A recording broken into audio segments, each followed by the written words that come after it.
She said it was just a work dinner. Nothing fancy. A quick bite after meetings ran late. I nodded, kissed her cheek, and told her to drive safe. I trusted her because trust was the quiet rule we lived by. My name is Everett Hale. I'm 39, married 11 years, and I believed I knew my wife. Or at least I believed I knew the version she let me see every day. Her name is Marlo Quinn. When we met, she was warm, decisive, and honest in a way that felt rare. I wasn't flashy. I worked logistics, paid our mortgage, fixed what broke, and kept promises. We built a life that looked ordinary and felt steady. That steadiness used to feel like love. Then the dinner started. Always a colleague. Always last minute. Always harmless. I told myself not to be suspicious. I didn't want to be that man. The insecure one. The jealous one. I chose patience because patience felt mature. But patience can rot when it's fed lies. The night everything shifted, she came home later than usual. Her smile arrived before her eyes did. She smelled like citrus and wine. She talked fast, too fast, explaining details I didn't ask for. I listened without interrupting, the way I always did. When she finished, she asked if I'd eaten. I said yes. That was true, but not the whole truth. 2 weeks earlier, I'd noticed her phone light up at odd hours. A name I didn't recognize. I didn't snoop. I waited. Waiting told me more than searching ever could. Distance appeared. Touch disappeared. Words thinned. The space between us grew loud. So I planned something small. Not revenge. Clarity. I booked a quiet restaurant near the river, the kind with soft lighting and no rush. I made a reservation for 2. I dressed like myself, clean and simple. I arrived early and ordered water. Then I waited. When Marlo texted that dinner was running late, I replied, understood. It was the only word I needed. I didn't accuse. I didn't argue. I accepted the story she chose to tell and made room for the truth I already felt. My date arrived on time. Her name was Rowan Price. She was composed, observant, and kind in a way that didn't ask for anything. We talked about books and cities and the strange comfort of being listened to. Nothing crossed a line. Respect mattered to me. It still does. Across the room, the door opened. Laughter spilled in, sharp and careless. I didn't look up right away. I finished my sentence. I took a sip of water. Then I raised my eyes. Marlo stood there with a man from her office. His hand hovered too close to her back. Her face drained when she saw me. Time slowed. I saw calculation flicker, then panic.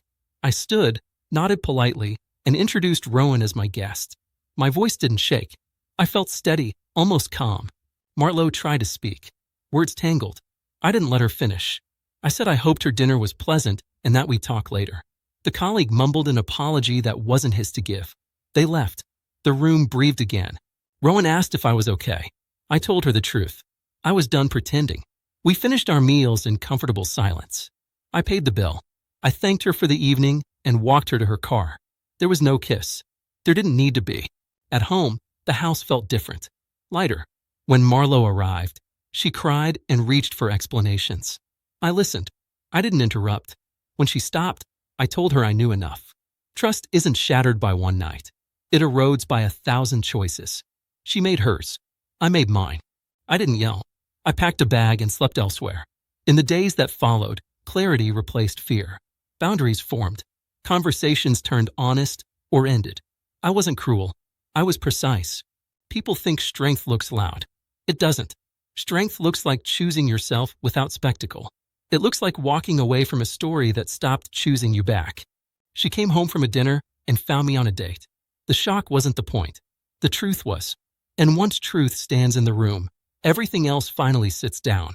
I didn't explain myself to friends or family. I didn't chase sympathy. I focused on sleep, work, and the quiet discipline of rebuilding routine. Mornings became simple again. Coffee, sunrise, a steady drive. The noise faded. In its place came respect, the kind you earn by honoring your own limits. Marlo asked for another chance. She framed it as confusion, as loneliness, as a mistake. I heard the words without absorbing them.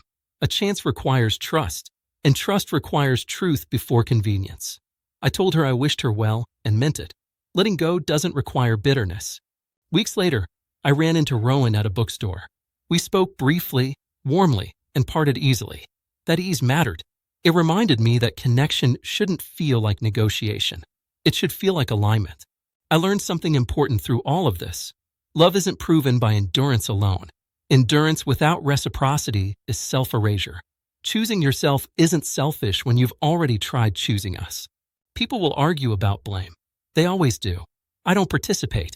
I tell the story plainly because plain truth travels far enough on its own. I didn't win anything. I reclaimed time, dignity, and the ability to breathe freely.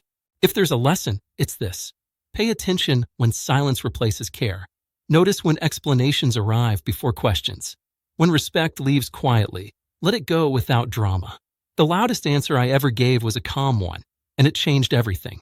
I stand by that choice today, steady and unashamed, knowing peace grows where honesty is planted, and that walking away with dignity can be the most faithful act a man ever makes for himself and the future he refuses.